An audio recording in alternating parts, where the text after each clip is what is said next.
Today, we are going to look at moments where snakes take the life of pastors. From a pastor who thought he had tamed a rattlesnake, to another pastor who ran out of luck after surviving countless snake bites. Let's dive straight into it. The calendar on Pastor Mack Randall Wolford's kitchen wall showed Sunday, May 27th, 2012, the day after his 44th birthday. The morning sun filtered through the dense Appalachian canopy as the charismatic preacher from McDowell County prepared for what would become his final sermon. Born into the full gospel apostolic house of the Lord Jesus, Mack had spent his entire life immersed in the perilous world of serpent handling, following a tradition that stretched back nearly a century in these ancient mountains. Mack possessed the kind of magnetic personality that could electrify a congregation with a single gesture. His weathered hands, scarred from previous snake bites, moved with practiced confidence as he spoke about faith that could move mountains or handle serpents. Friends described him as fearless to the point of recklessness, a man who would drape venomous serpents around his neck and dance with them, sometimes shirtless, his eyes closed in religious ecstasy.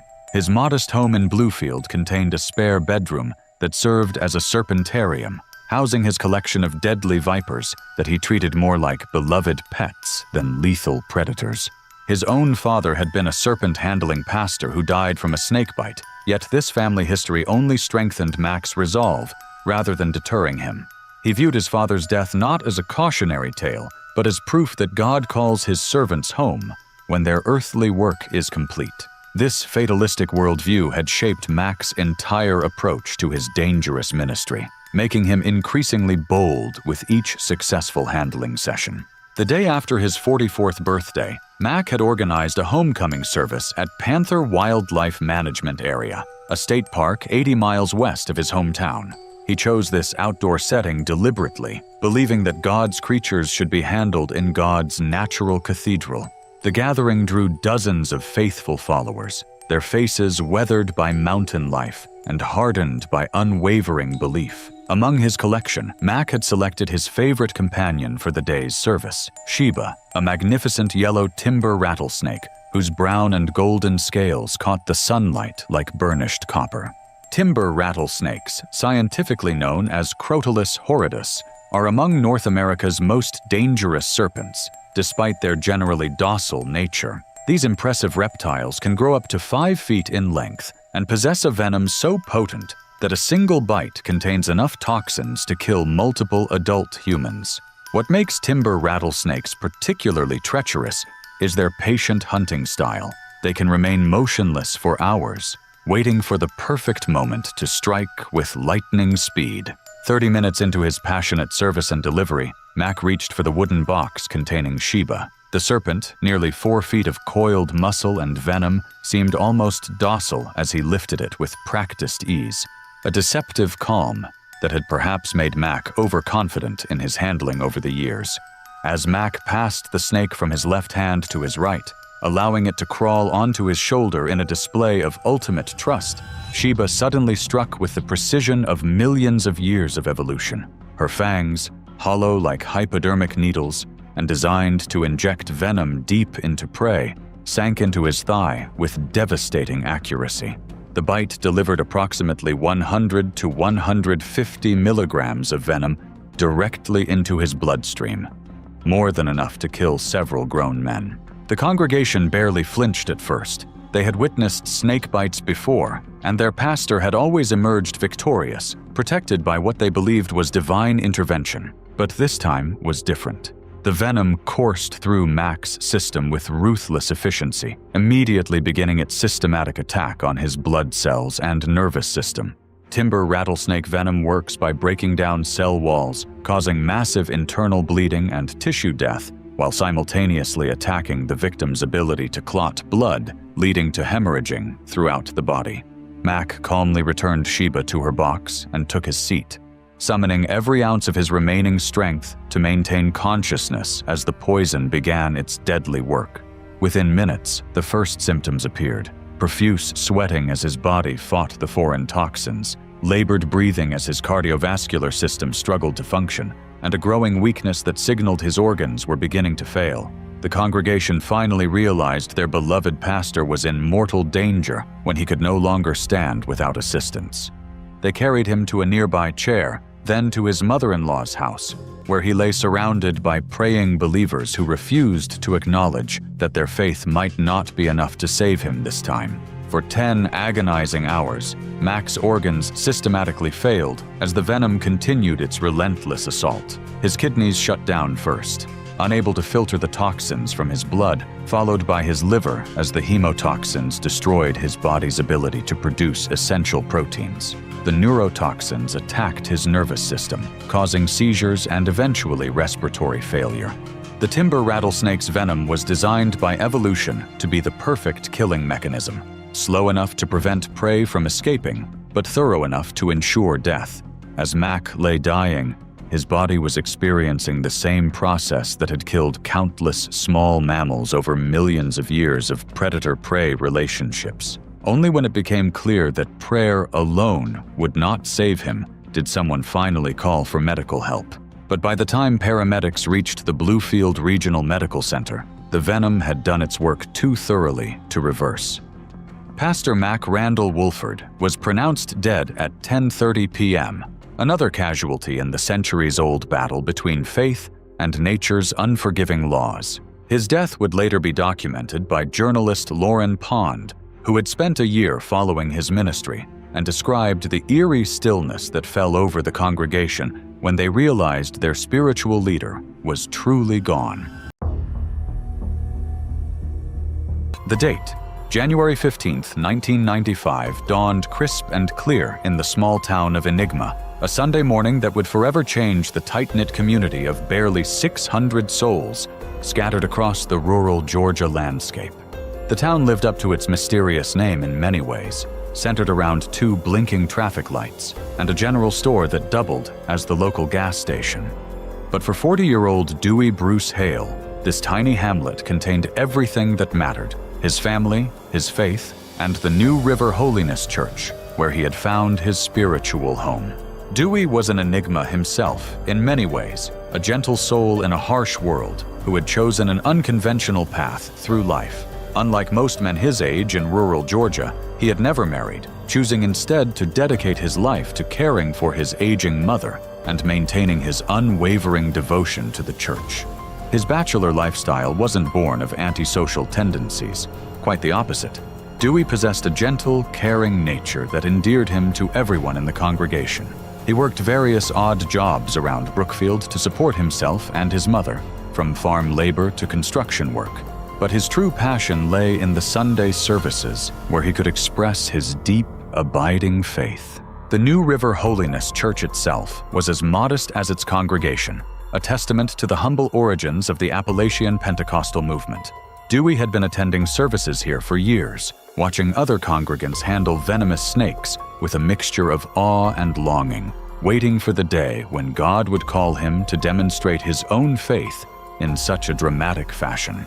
The practice of serpent handling in Appalachian churches traced its roots back to the early 1900s, when believers began taking literally the passage from Mark 16:18 that promised protection from serpents for true believers. What many didn't understand was the incredible danger they were courting with each handling session. The rattlesnakes used in these services were typically eastern diamondbacks, or timber rattlesnakes, both species capable of delivering fatal bites with remarkable efficiency. On this particular Sunday morning, Dwey arrived early at the church, carrying a wooden box that contained his contribution to the service, a rattlesnake he had carefully captured and prepared for the day's worship. The serpent inside was likely an eastern diamondback, the largest venomous snake in North America, and one of the most dangerous reptiles on the continent.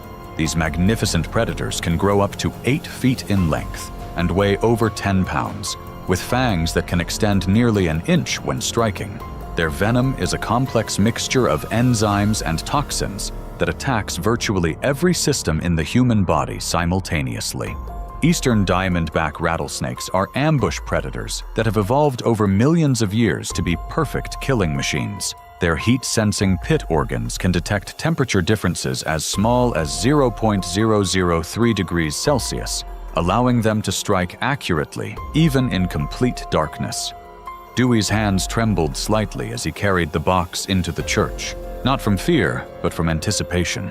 He had been praying for weeks about whether God was calling him to take this step, to demonstrate his faith through serpent handling. He truly believed that his faith would protect him from harm, that God would honor his devotion by making him immune to the serpent's deadly bite. The service began with the pastor's solemn warning about the presence of serpents, a routine announcement that barely registered with the seasoned congregation who had witnessed such displays many times before.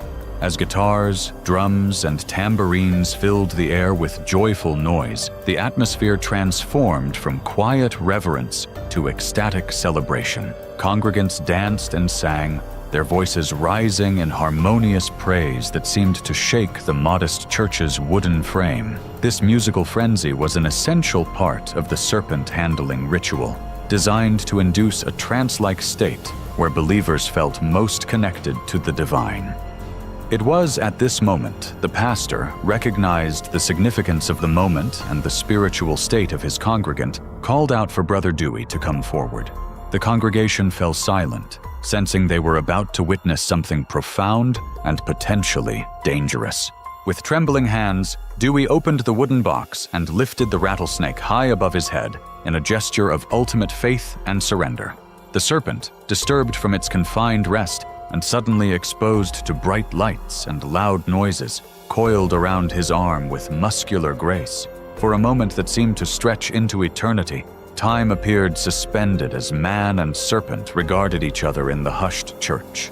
The snake's tongue flicked out repeatedly, tasting the air and detecting the chemical signatures of fear and adrenaline that Dewey's body was producing despite his spiritual confidence. Rattlesnakes are generally reluctant to bite unless they feel threatened or are hunting prey, preferring to conserve their venom for actual feeding opportunities.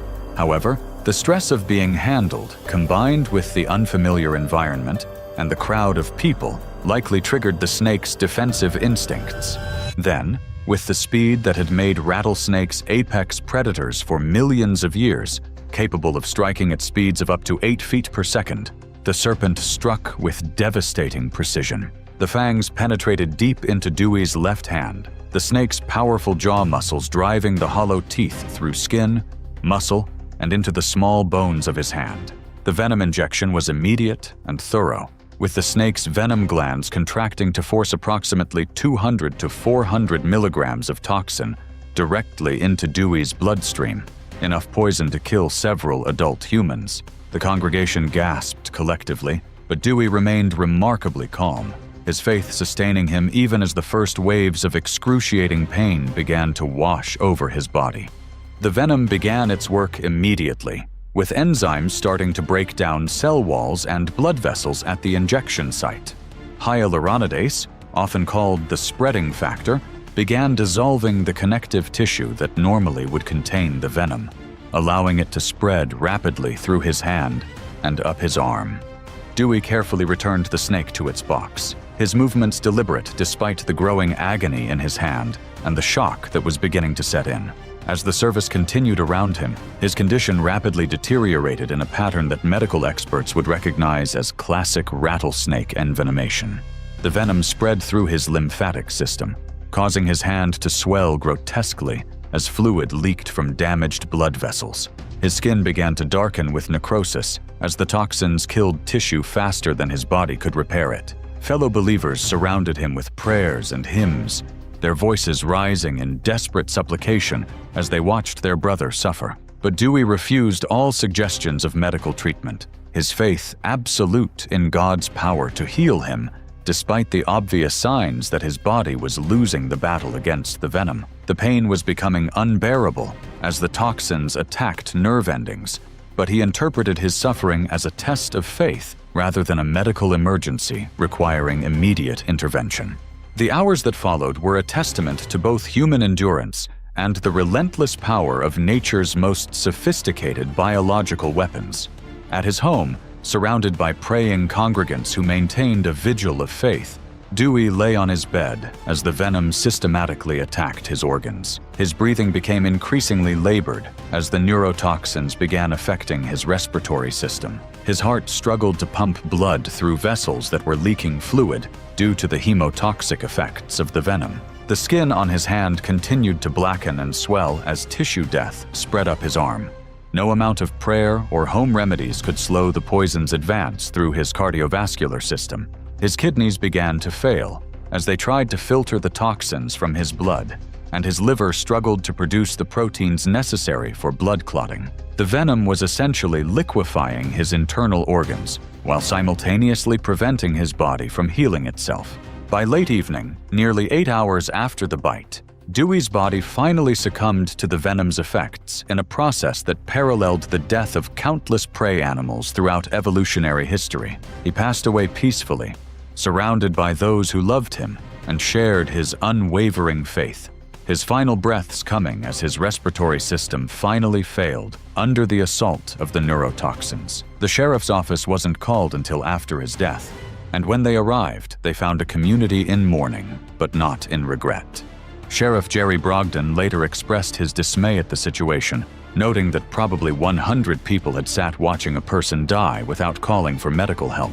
But he also acknowledged that Dewey had died doing what he believed in, following a faith tradition that valued spiritual conviction over physical survival. The community laid Dewey to rest in the New River Holiness Church Cemetery, his grave becoming another marker in the long history of Appalachian believers who had paid the ultimate price for their dangerous devotion. Saturday, February 15, 2014, marked what should have been another routine service at the Full Gospel Tabernacle in Jesus' name, but instead became the date that would end the legendary career of one of Appalachia's most famous snake handlers. The church had been a cornerstone of faith in the Kentucky mountains since Pastor Jamie Coots' grandfather founded it in 1978, and by 2014, 42-year-old Jamie had transformed the modest church into something of a pilgrimage destination for believers and curious observers alike. His reputation as a fearless snake handler had spread far beyond the Appalachian hills, earning him features in National Geographic documentaries and drawing visitors from across the country who came to witness his extraordinary displays of faith. Jamie possessed a unique combination of charisma and recklessness that made him both beloved and controversial within the serpent handling community. Before finding his calling in the church, he had worked as a truck driver for local mines, a job that had given him a practical, no-nonsense approach to life's dangers, while also developing the physical strength and mental toughness that would serve him well in his later ministry. But it was his childhood fascination with serpents that truly defined him, a passion that had been nurtured in a third-generation snake-handling family, where handling venomous reptiles was as natural as Sunday dinner. Growing up around venomous reptiles since he could walk, Jamie had developed an almost supernatural confidence in his ability to handle them safely. His approach to serpent handling was more theatrical than most pastors, reflecting both his natural showmanship and his absolute conviction that God would protect him from harm. Jamie didn't simply hold snakes during services. He performed with them, allowing multiple rattlesnakes to coil around his arms and shoulders simultaneously while he preached with passionate intensity that could electrify even the most skeptical observer. His collection included some of the most dangerous species in North America: timber rattlesnakes, copperheads, and cottonmouths, each one capable of delivering a fatal bite with remarkable efficiency. Over his 22-year career as a snake handler, Jamie had been bitten 9 times, each incident only strengthening his conviction that God was protecting him and using these trials to test and purify his faith. The scars on his hands told the story of his dangerous devotion like a roadmap of divine intervention. The most serious of these previous encounters had occurred in 1993, when a particularly aggressive timber rattlesnake had delivered a near-fatal bite that left Jamie unconscious for days, while his congregation maintained a prayer vigil around his bedside. The venom had caused massive tissue damage and organ failure, but Jamie had somehow survived what doctors later described as a medically impossible recovery. Another encounter in 1998 had cost him part of a finger when a copperhead's bite had caused such severe necrosis that amputation was necessary to prevent the tissue death from spreading up his arm. But Jamie wore these wounds like badges of honor, proof of his willingness to risk everything for his beliefs and evidence of God's protective power over those who truly believed. Each survival had made him bolder, more confident in his ability to handle increasingly dangerous serpents in increasingly dramatic ways. What he didn't understand was that each bite had also been building up antibodies in his system, while simultaneously causing cumulative damage to his organs that would eventually prove fatal. His fame had brought both admiration and legal troubles that reflected the complex relationship between religious freedom and public safety in modern America. In 2008, he had been arrested for illegally trafficking snakes across state lines, his obsession with acquiring new and more dangerous species having led him to break federal laws designed to prevent the spread of invasive species and protect both humans and ecosystems. The incident had forced him to obtain proper permits and follow regulations, but it hadn't dampened his enthusiasm for collecting ever more lethal serpents for his services. The legal troubles had also brought unwanted attention from animal control officers and state authorities who viewed his practices as dangerous to both participants and the broader community. Jamie had received multiple warnings about the safety of his services, particularly after a tragic incident in 1995 when a 28-year-old woman in his congregation had been killed by one of his rattlesnakes. The woman had stepped forward to handle the serpent during a service, believing that her faith would protect her, but the snake had struck her arm and delivered a fatal dose of venom. Despite the tragedy occurring with his snake, and under his spiritual guidance, Jamie had never been held legally accountable, though the incident had haunted him and strengthened his belief that God calls his servants home when their earthly work is complete.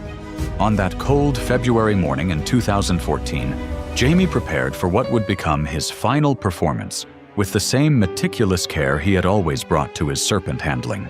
The church was packed with regular congregants and visitors who had traveled hundreds of miles to witness the legendary snake handler in action, drawn by his reputation and the National Geographic documentary that had made him something of a celebrity in certain circles. Among his collection for the day were 3 magnificent rattlesnakes, their scales gleaming under the church's fluorescent lights as they coiled restlessly in their wooden boxes, sensing the excitement and tension in the air. These were likely timber rattlesnakes, the species most commonly used in Appalachian serpent handling services due to their availability in the local ecosystem and their relatively docile nature compared to other venomous species. However, relatively docile was a dangerous misconception that had led to numerous fatalities over the years. Timber rattlesnakes are still incredibly dangerous predators whose venom contains a complex mixture of toxins designed to kill prey quickly and efficiently. The venom of a timber rattlesnake contains multiple components that work together to create a perfect biological weapon. Crotoxin, a powerful neurotoxin, attacks the nervous system and can cause respiratory paralysis.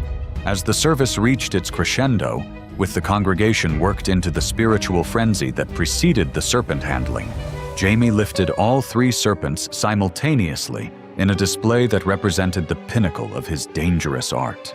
Their muscular bodies intertwined around his arms like living jewelry, their weight and power evident in every movement. The congregation watched in breathless silence as he moved with practiced grace, his eyes closed in religious ecstasy as he felt the serpent's muscles rippling against his skin. These moments represented the perfect fusion of danger and devotion that had defined his entire adult life. The attack came from his favorite serpent, a particularly large timber rattlesnake that had been part of his collection for years and had never shown aggression during previous handlings, perhaps disturbed by the presence of the other snakes, or simply acting on predatory instinct triggered by Jamie's elevated heart rate and the adrenaline coursing through his system. The rattlesnake suddenly wheeled around with lightning speed and sank its fangs deep into Jamie's right hand. The bite was clean and decisive, the serpent's hollow fangs delivering their full payload of venom directly into his bloodstream,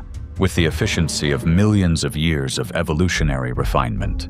The timber rattlesnake's strike speed can reach up to 8 feet per second, making it virtually impossible for humans to react quickly enough to avoid a bite once the snake has decided to attack. The fangs, which can be up to an inch long in large specimens, are designed to penetrate deeply and inject venom under high pressure, ensuring maximum toxin delivery. In this case, the snake likely injected between 150 to 300 milligrams of venom, more than enough to kill several adult humans. Jamie's reaction was characteristically calm, reflecting both his experience with previous bites and his absolute faith that this encounter would end like all the others, with divine intervention saving his life. He had been bitten 9 times before and survived each encounter. This would be no different. He carefully returned the snakes to their boxes with steady hands, showing no outward sign of panic or concern as a small amount of blood trickled down the back of his hand, the only visible evidence of the deadly injection that had just occurred. But this bite was fundamentally different from his previous encounters, though Jamie had no way of knowing it at the time. Whether the snake had delivered a particularly potent dose of venom, or Jamie's body had finally reached its limit after years of toxic exposure and cumulative organ damage, the poison began working with unprecedented efficiency. His previous bites may have been dry bites, defensive strikes where little or no venom was injected, or his body may have developed some resistance through repeated exposure.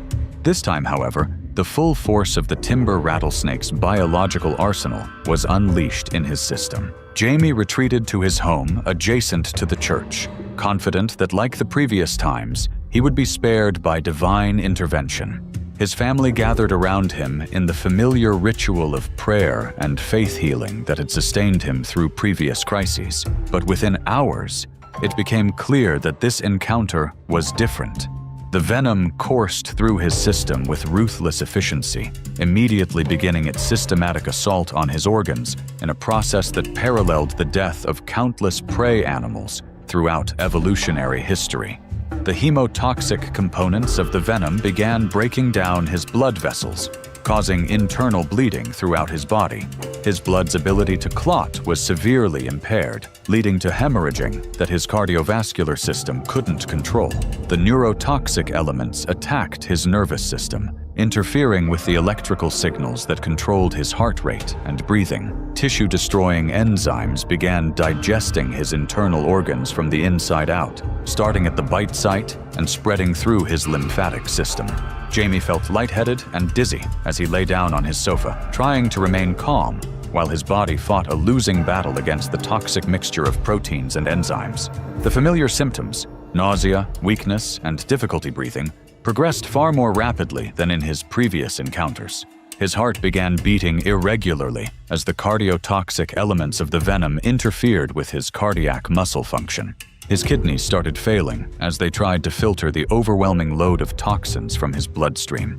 Emergency services had been alerted by concerned congregation members who recognized that this bite was more serious than Jamie's previous encounters. But when paramedics arrived at his property, his family refused to let them treat him. Their faith demanded that they trust in God's healing power rather than human medicine, a decision that reflected the deep theological convictions that had shaped their entire worldview. Even as Jamie lost consciousness, they maintained their vigil, praying desperately for the miracle that had saved him 9 times before. The antivenom that could have saved Jamie's life sat tantalizingly close in the ambulance outside his home, a cruel reminder of how thin the line between faith and folly can be. Modern antivenom is highly effective when administered quickly, capable of neutralizing snake venom and preventing the cascade of organ failure that leads to death. But the window for effective treatment is narrow, typically requiring administration within the first few hours after envenomation to prevent irreversible damage.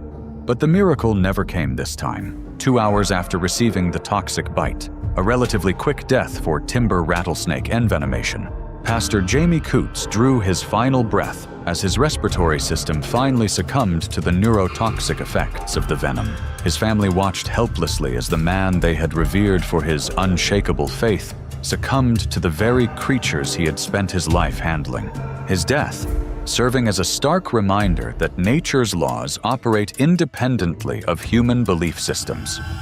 In the aftermath of Jamie's death, his son Cody assumed leadership of the Full Gospel Tabernacle, continuing the family tradition of serpent handling despite the tragic loss of his father. The wooden boxes still sit near the pulpit, filled with coiled death, waiting for the next believer brave enough, or foolish enough, to test their faith against nature's most perfect predators. The cycle continues, as it has for over a century in the Appalachian Hills, where faith and fangs dance their deadly dance in humble churches filled with believers who refuse to acknowledge that sometimes even the most devout prayers cannot overcome the simple biological reality of venom coursing through human veins. It was July 24, 1955, in the sweltering heat of rural Alpha, Florida, where Spanish moss draped ancient oak trees like funeral shrouds over the abandoned blacksmith shop. The ramshackle building, with its rusted tin roof and weathered wooden walls, had been transformed into an unlikely sanctuary for dozens of faithful believers who gathered on this scorching Sunday afternoon.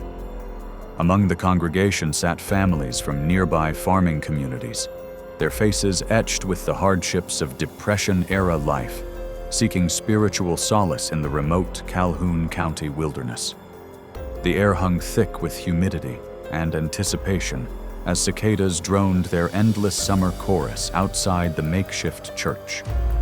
At the center of this makeshift church stood George Went Hensley, a weathered 74-year-old preacher whose piercing eyes and commanding presence had captivated audiences across the American South for over 4 decades.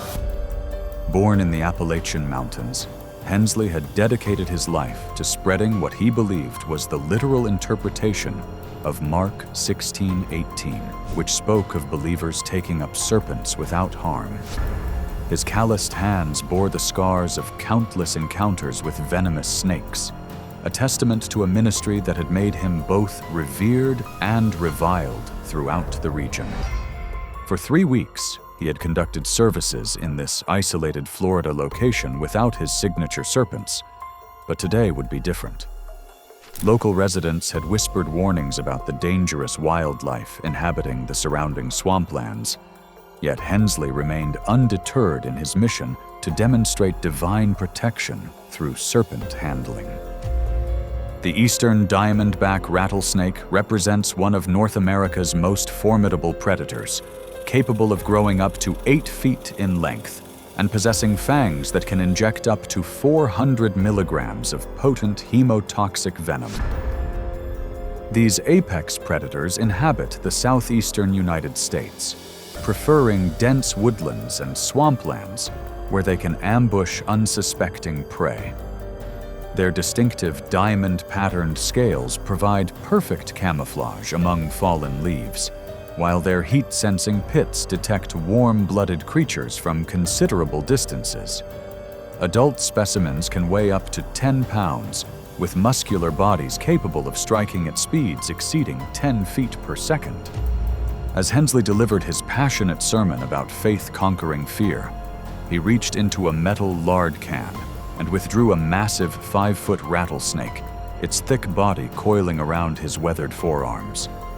The serpent's triangular head swayed hypnotically as Hensley wrapped it around his neck, the creature's muscular form pressing against his jugular vein. For several minutes, the preacher moved through the congregation, the snake's forked tongue flicking rapidly as it sensed the elevated heart rates of terrified onlookers. Children pressed closer to their parents, while adults held their breath, mesmerized by the deadly dance unfolding before them. When Hensley returned to place the serpent back into its container, the rattlesnake struck with lightning speed. Its curved fangs penetrated deep into his right wrist, the hollow teeth functioning like hypodermic needles as they pumped hemotoxic venom directly into his bloodstream. The snake's jaw muscles contracted rhythmically, ensuring maximum venom delivery before releasing its grip.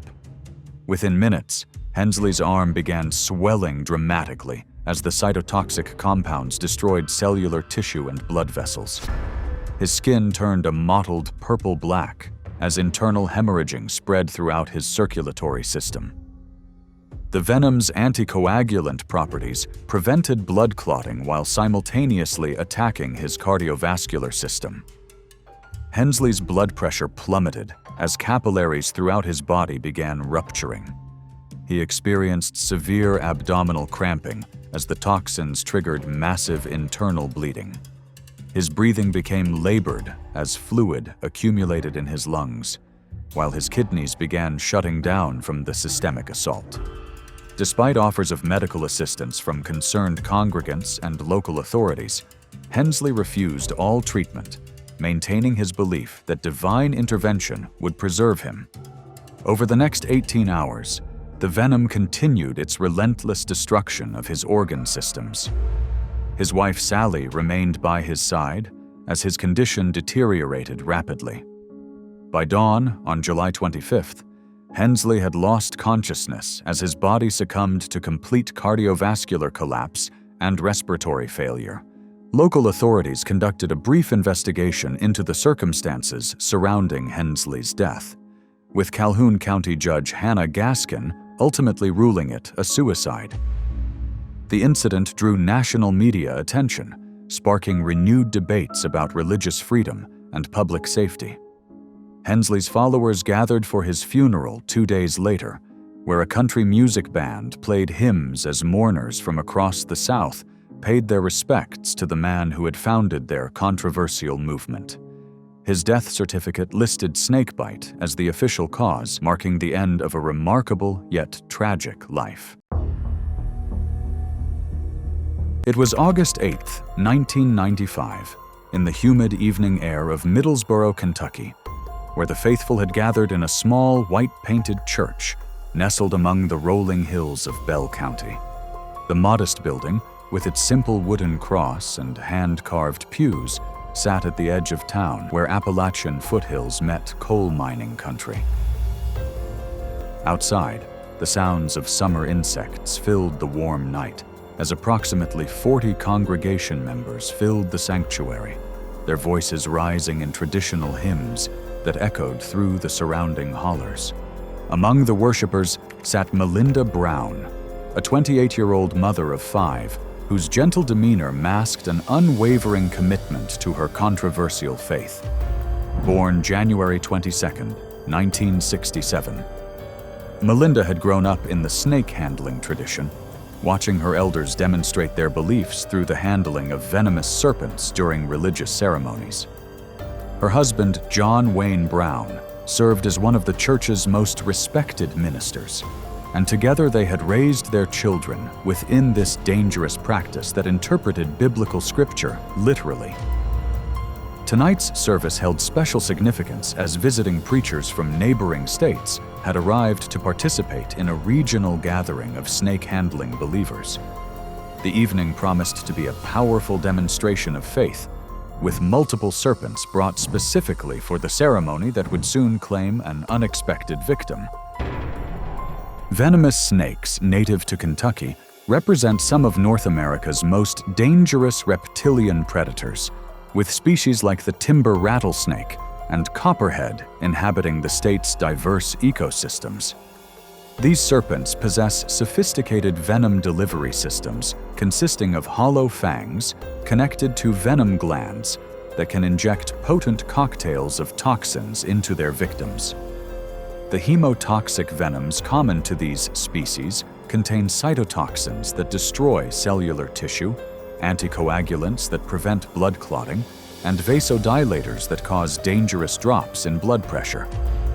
Adult specimens can deliver between 50 to 200 milligrams of venom per bite, with even smaller doses proving potentially fatal without immediate medical intervention.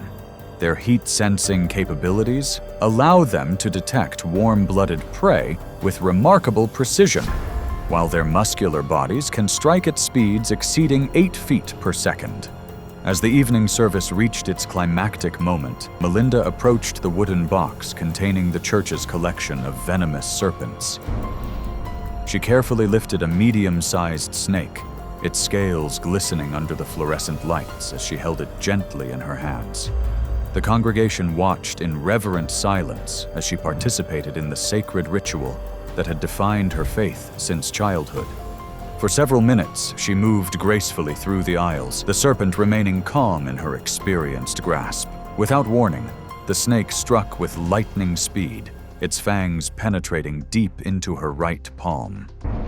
The hollow teeth functioned like hypodermic needles, injecting a substantial dose of hemotoxic venom directly into the network of blood vessels running through her hand. The serpent's jaw muscles contracted for several seconds, ensuring maximum venom delivery before she managed to place it back into its container. Within minutes, her palm began swelling dramatically as the cytotoxic compounds initiated their assault on her cellular tissue. The venom spread rapidly through her lymphatic system and bloodstream, causing immediate tissue destruction at the bite site. Her hand turned deep purple as capillaries ruptured beneath the skin, while the anticoagulant properties prevented normal blood clotting mechanisms. The swelling extended up her arm as the toxins attacked her circulatory system, causing dangerous vasodilation and fluid loss from damaged blood vessels. Her blood pressure dropped precipitously as the venom triggered systemic cardiovascular effects. Over the following hours, the hemolytic components began destroying her red blood cells, while cytotoxins caused massive tissue necrosis throughout her arm. Her breathing became increasingly labored as the venom affected her respiratory system, causing fluid accumulation in her lungs. Despite the visible deterioration of her condition and urgent pleas from family members, Melinda refused all medical assistance, maintaining her belief that prayer and divine intervention would heal her wounds. The venom continued its relentless destruction of her organ systems over the next 48 hours. Her kidneys began failing as toxins overwhelmed her body's filtration systems, while her cardiovascular system struggled to maintain adequate circulation. By the second day, she had developed severe systemic toxicity as the venom's effects cascaded throughout her body. Her condition deteriorated rapidly until her organs could no longer function, and she succumbed to complete cardiovascular collapse and respiratory failure. Local authorities conducted a routine investigation into the circumstances surrounding Melinda's death, ultimately ruling it accidental. The incident drew regional media attention, highlighting the ongoing practice of snake handling in Appalachian religious communities. Her funeral attracted hundreds of mourners from across Kentucky and neighboring states. She was laid to rest in the Holiness Church of God in Jesus Name Cemetery in Tennessee, leaving behind 5 young children and a husband who would continue the deadly tradition. It was October 3rd, 1998, in the humid evening air of rural Alabama, where the congregation of a small Pentecostal church had gathered for their weekly service in a modest wooden building surrounded by towering pine trees. The structure, with its peeling white paint and simple cross mounted above the entrance, sat isolated among the rolling hills of the deep south, accessible only by a narrow dirt road that wound through dense forest. Inside, kerosene lamps cast flickering shadows across the walls as approximately 30 believers filled the wooden pews, their faces illuminated by the warm glow of faith and anticipation. At the pulpit stood John Wayne Brown, Jr., a 34-year-old preacher whose weathered hands and intense gaze reflected years of unwavering devotion to his controversial calling. Known affectionately as Punkin to his congregation, Brown had inherited both his ministry and his dangerous practices from generations of snake-handling preachers who believed in the literal interpretation of biblical scripture. 3 years earlier, tragedy had struck his family when his wife Melinda died from a venomous snake bite during a similar religious ceremony, leaving him to raise their 5 children alone. Despite this devastating loss, Brown's faith remained unshaken, and he continued to demonstrate his beliefs through the handling of deadly serpents.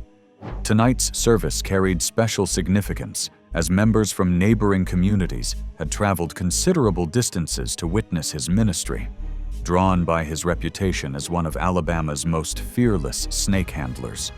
The timber rattlesnake stands as one of North America's most dangerous venomous serpents, capable of reaching lengths up to 6 feet and possessing fangs that can deliver up to 150 milligrams of potent hemotoxic venom.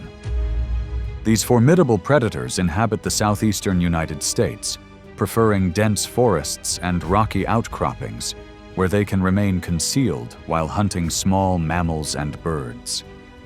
Their distinctive segmented rattle serves as both a warning system and an intimidation device, producing a characteristic buzzing sound when vibrated rapidly. The species possesses heat-sensing pits that detect infrared radiation from warm-blooded prey, allowing them to strike with deadly precision even in complete darkness. Their venom contains powerful cytotoxins that destroy tissue and anticoagulants that prevent blood clotting, making their bite potentially fatal without immediate medical intervention. As Brown delivered his passionate sermon about divine protection and unwavering faith, he reached into a wooden box beside the pulpit and carefully extracted a 4-foot timber rattlesnake, its thick body coiling defensively around his forearms.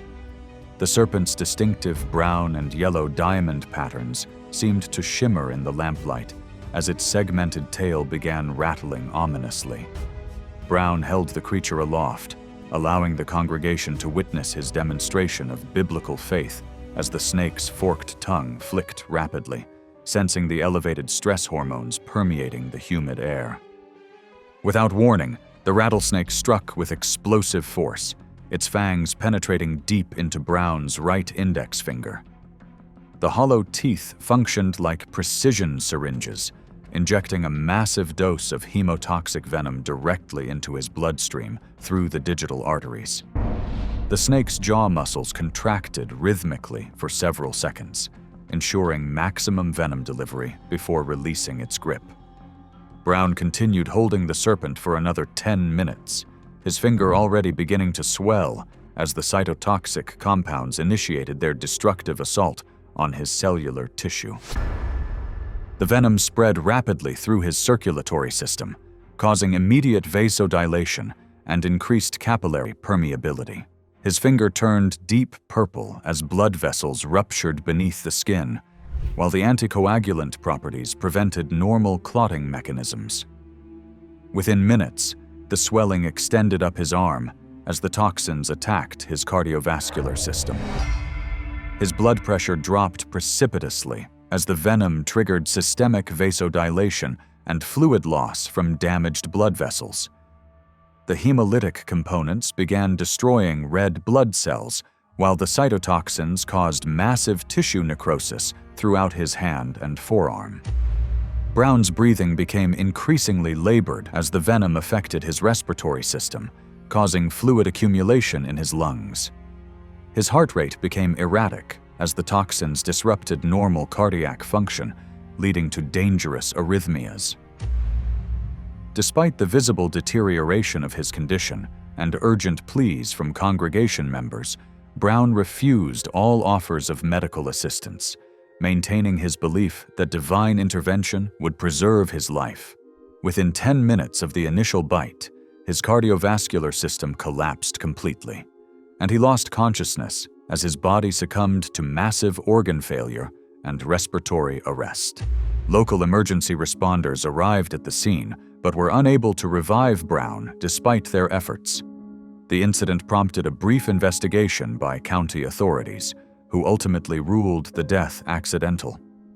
News of Brown's passing spread quickly through Alabama's tight-knit snake-handling community, sparking renewed debates about religious freedom and public safety. His funeral drew hundreds of mourners from across the Southeast, many of whom continued to practice the same dangerous rituals that had claimed his life. It was August 18th, 1985, in the sweltering heat of rural Canton, North Carolina, where the faithful had gathered in a modest church building surrounded by the dense forests of Haywood County. The simple wooden structure sat along Newfound Road among towering oak trees that provided little relief from the oppressive summer humidity. Inside, approximately 50 congregation members filled the wooden pews as they participated in an evening service that would soon turn deadly. At the center of this gathering stood Charles Prince, a complex figure who lived a double life that few in his congregation fully understood. By day, Prince operated a bait shop along the winding mountain roads of Canton, selling fishing supplies to local anglers and tourists exploring the pristine streams of western North Carolina. His weathered hands also served a more dangerous purpose during evening hours, when he transformed into a passionate Pentecostal preacher. Prince had embraced snake handling as a literal interpretation of Mark 16:17-18, believing that true believers could take up serpents without harm. His ministry extended beyond the church walls as he traveled throughout the impoverished communities of Appalachia, offering healing services to those who had little else. However, his dual existence had recently attracted unwanted attention from local authorities, particularly Sheriff C. Jack Arrington, who had confiscated snakes from Prince's bait shop to test them for venom. Despite this legal pressure, Prince remained defiant, believing that his calling required him to practice his faith openly. Venomous snakes native to the North Carolina mountains represent some of the region's most formidable predators, with species like timber rattlesnakes and copperheads thriving in the dense forests of the Appalachian Range. These serpents have evolved sophisticated venom delivery systems consisting of hollow, retractable fangs connected to venom glands capable of producing potent cocktails of hemotoxic and cytotoxic compounds. The venoms contain powerful enzymes that break down cellular tissue, anticoagulants that prevent blood clotting, and vasodilators that cause dangerous drops in blood pressure. Adult specimens can inject between 75 to 300 milligrams of venom per bite, depending on the species and size. Their muscular bodies enable lightning-fast strikes that can cover distances up to 2/3 of their body length in milliseconds. As Prince delivered his passionate sermon about divine protection, he reached into a wooden crate beside the pulpit and carefully extracted a large, venomous snake, its muscular body coiling defensively around his forearms. The serpent's distinctive patterns seemed to shimmer under the harsh fluorescent lights, as its forked tongue flicked rapidly, sensing the elevated stress hormones permeating the humid church air. Prince held the creature aloft, allowing the congregation to witness his demonstration of biblical faith. Without warning, the snake struck with explosive force, its fangs penetrating deep into Prince's neck just below his jawline. The hollow teeth functioned like precision syringes, injecting a massive dose of hemotoxic venom directly into the carotid artery and surrounding tissue. The serpent's jaw muscles contracted rhythmically for several seconds, ensuring maximum venom delivery before Prince managed to remove it. The bite location proved particularly dangerous as the venom entered his major blood vessels almost immediately. The toxins spread rapidly through his circulatory system, causing immediate vasodilation throughout his neck and head. The bite site began swelling dramatically as blood vessels ruptured beneath the skin, creating a dark purple discoloration that spread outward from the puncture wounds. The anticoagulant properties prevented normal clotting mechanisms, causing continuous bleeding from the fang marks and internal hemorrhaging in the surrounding tissue. Within minutes, the cytotoxic compounds began destroying cellular tissue in his neck, while the hemolytic components attacked his red blood cells. His blood pressure dropped precipitously as the venom triggered systemic cardiovascular effects. The swelling in his neck began compressing his airway, making breathing increasingly difficult as his respiratory system struggled to function normally. Prince's condition deteriorated rapidly as the venom overwhelmed his body's natural defenses. His heart rate became erratic as the toxins disrupted normal cardiac function, leading to dangerous arrhythmias. The massive tissue damage in his neck continued expanding, while his kidneys began failing as they attempted to filter the overwhelming toxins. Despite the visible severity of his condition, Prince refused all offers of medical assistance, maintaining his belief that divine intervention would preserve his life. The venom's relentless assault continued for several hours until his cardiovascular system could no longer maintain adequate function. His breathing became increasingly labored before stopping completely as respiratory failure set in. Prince lost consciousness and succumbed to complete organ failure as his body was overwhelmed by the massive dose of venom delivered to such a critical location. Local authorities conducted an investigation into Prince's death, with county officials ultimately ruling it accidental. The incident drew regional media attention, particularly given his recent legal troubles with law enforcement. His funeral attracted mourners from across the snake handling community. It was September 12, 1989, in the humid evening air of rural Appalachia, where the Church of Lord Jesus sat nestled among the rolling hills and dense forests that had sheltered snake-handling congregations for generations. The modest white-painted building served a community of believers who viewed their dangerous practices as sacred demonstrations of biblical faith. Outside, the sounds of late summer insects filled the warm night as approximately 60 congregation members gathered for what would become one of the most tragic services in the church's history. At the center of this gathering stood Dwey Chaffen, a legendary figure within the snake handling community whose reputation for surviving venomous encounters had reached mythical proportions. For 35 years, Chaffen had been handling deadly serpents during religious ceremonies, accumulating an extraordinary record of 116 documented snake bites without ever seeking medical treatment. His weathered hands bore the scars of countless encounters with timber rattlesnakes, copperheads, and other venomous species that called the Appalachian Mountains home. Chaffen's philosophy centered on absolute faith in divine protection, believing that true believers could handle serpents without harm as long as their spiritual conviction remained pure. His congregation viewed him as a living testament to the power of faith, a man who had cheated death more times than seemed humanly possible.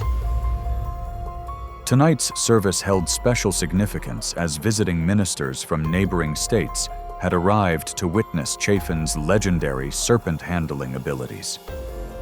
The timber rattlesnake represents one of North America's most dangerous venomous serpents, capable of reaching lengths up to 6 feet and possessing fangs that can deliver up to 400 milligrams of potent hemotoxic venom. These formidable predators inhabit the dense forests and rocky outcroppings of the eastern United States, preferring mountainous terrain where they can remain concealed while hunting small mammals and birds. Their distinctive segmented rattle serves as both a warning system and an intimidation device, producing a characteristic buzzing sound when vibrated rapidly. The species possesses heat-sensing pits that detect infrared radiation from warm-blooded prey, allowing them to strike with deadly precision. Their venom contains cytotoxins that destroy cellular tissue, anticoagulants that prevent blood clotting, and vasodilators that cause dangerous drops in blood pressure. As Chaffen delivered his passionate sermon about unwavering faith, he approached the wooden boxes containing the church's collection of venomous serpents. With practiced confidence born from decades of experience, he reached into the largest container and withdrew a massive 5-foot timber rattlesnake its thick, muscular body immediately coiling around his forearms. The serpent's distinctive brown and yellow diamond patterns seemed to pulse under the harsh fluorescent lights as its segmented tail began rattling ominously. Without warning, the rattlesnake struck with explosive force, its curved fangs penetrating deep into Chaffen's right forearm, near the elbow. The hollow teeth functioned like hypodermic needles, injecting a massive dose of hemotoxic venom directly into the network of blood vessels and muscle tissue. The serpent's powerful jaw muscles contracted rhythmically for nearly 10 seconds, ensuring maximum venom delivery before Chaffen managed to unwrap it from his arm. The venom spread with unprecedented speed through his circulatory system, causing immediate tissue destruction at the bite site. His forearm began swelling dramatically as the cytotoxic compounds initiated their assault on his cellular structure, while capillaries ruptured beneath the skin, creating a dark purple discoloration that spread rapidly up his arm. The anticoagulant properties prevented normal blood clotting mechanisms, causing continuous bleeding from the fang marks and extensive internal hemorrhaging. Within minutes, the hemolytic components began destroying his red blood cells, while the vasodilators triggered dangerous drops in blood pressure. His heart rate became increasingly erratic as the toxins disrupted normal cardiac function, leading to life-threatening arrhythmias. The massive tissue damage continued expanding throughout his arm as the cytotoxins broke down cellular walls and destroyed blood vessels. Chaffen's breathing became labored as the venom affected his respiratory system, causing fluid accumulation in his lungs. His kidneys began failing as they attempted to filter the overwhelming concentration of toxins from his bloodstream. Despite his legendary reputation for surviving snake bites, this encounter proved different, as the sheer volume of venom delivered overwhelmed his body's natural defenses. The systemic toxicity continued escalating as multiple organ systems began shutting down simultaneously. His blood pressure dropped to critically low levels, while his heart struggled to maintain adequate circulation. Within 2 hours of the initial bite, Chaffen lost consciousness as his cardiovascular system collapsed completely.